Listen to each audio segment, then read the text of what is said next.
rose gold sounds and keep my advent to yourself, because it's nothing I don't like. Is it a crisis or a boring change when it's central, so essential? It has a nice ring when you laugh at the low-life opinions, and they're coming to the chorus now. I keep my address to yourself, 'cause we need secrets. We need secrets back right now. Because I never want to make you feel that you're social, never ignorant soul. Believe in what you want to do, and do you think that is a major flaw? When they rise up in the falling rain, and if you stay around with your knuckles ground down, the trial's over, the weapons found. Keep my address to myself, because it's secret, 'cause it's secret,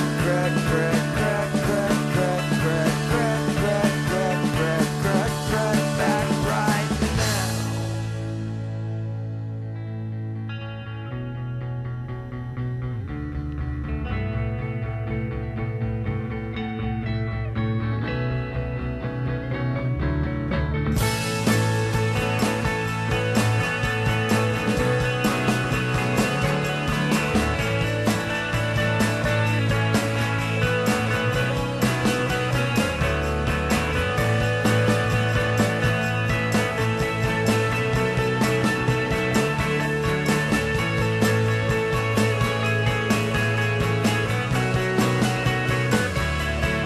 So drunk in the August sun, and you're the kind of girl I like, because you're empty and I'm empty, and you can never quarantine the past. Did you remember in December that I won't need you when I'm gone? And if I go there, I won't stay there, because I'm sitting here too long. I've been sitting here too long, and I've been wasted advocating outward for the last word. Last words come up, all we got to waste.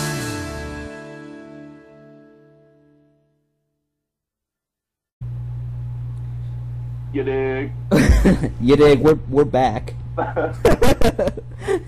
I guess that's how we should come back from every musical break. Yeah, I think that'll play.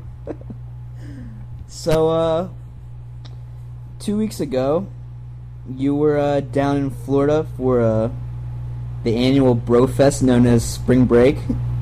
How'd that work out? Actually had a pretty good time.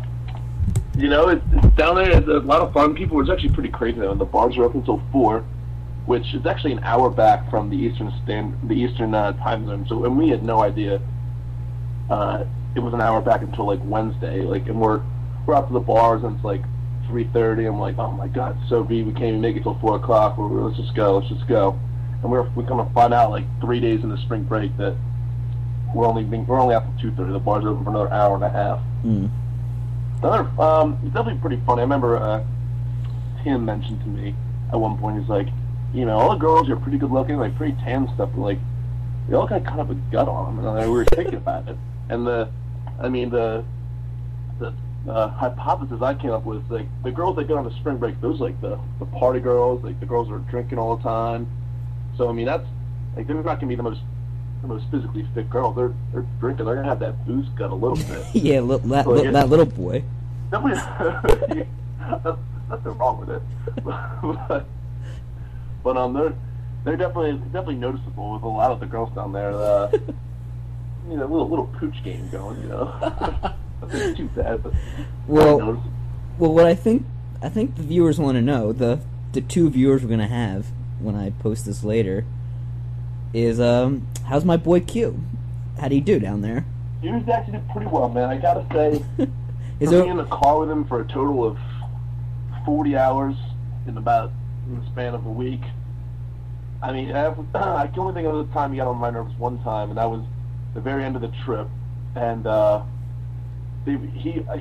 guy gets so overheated so fast. He sweats like a llama, and he had the air conditioning on. It was so Do cold. llamas sweat?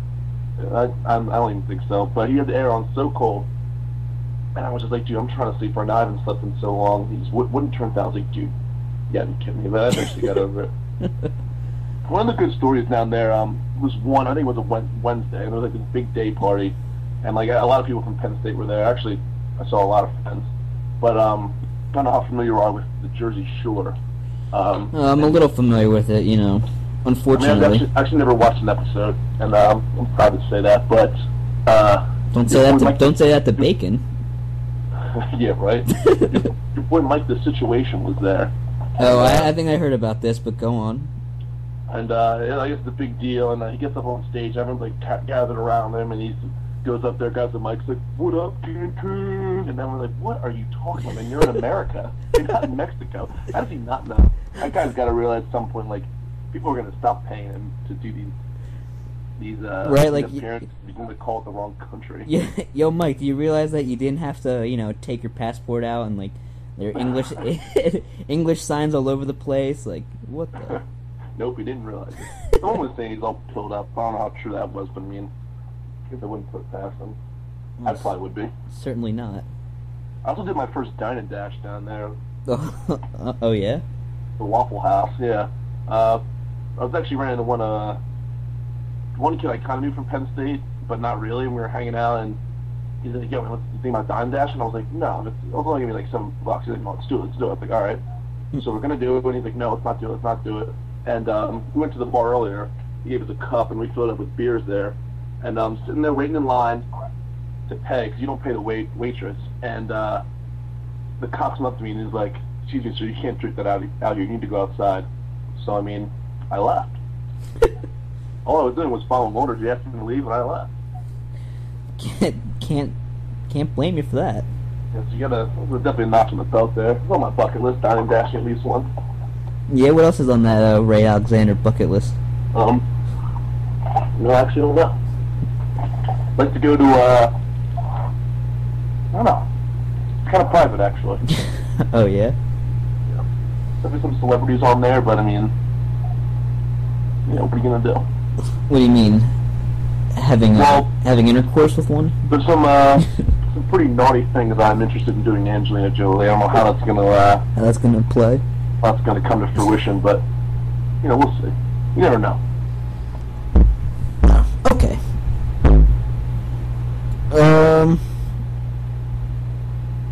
I don't know. Anything else you want to talk about from your trip?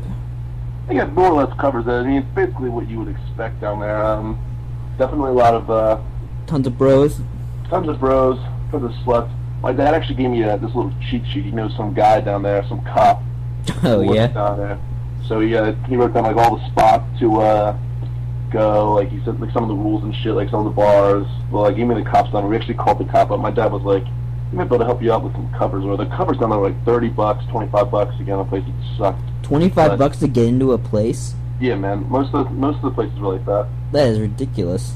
Yeah, we spent so much money. It was retarded, but we actually called the guy up, like, "Yo, man, you can help us beat some covers?" And he's like, "Nah, I can't do that. But if you guys get in any trouble, don't be afraid to give me a call." What you should have done is, like late at night or something, called him up and asked him if you could, take you out of a bar and like handcuffed or something like that to make you look cool. A little social cred there. Yeah, and then you just gotta be like, "You can't take me alive."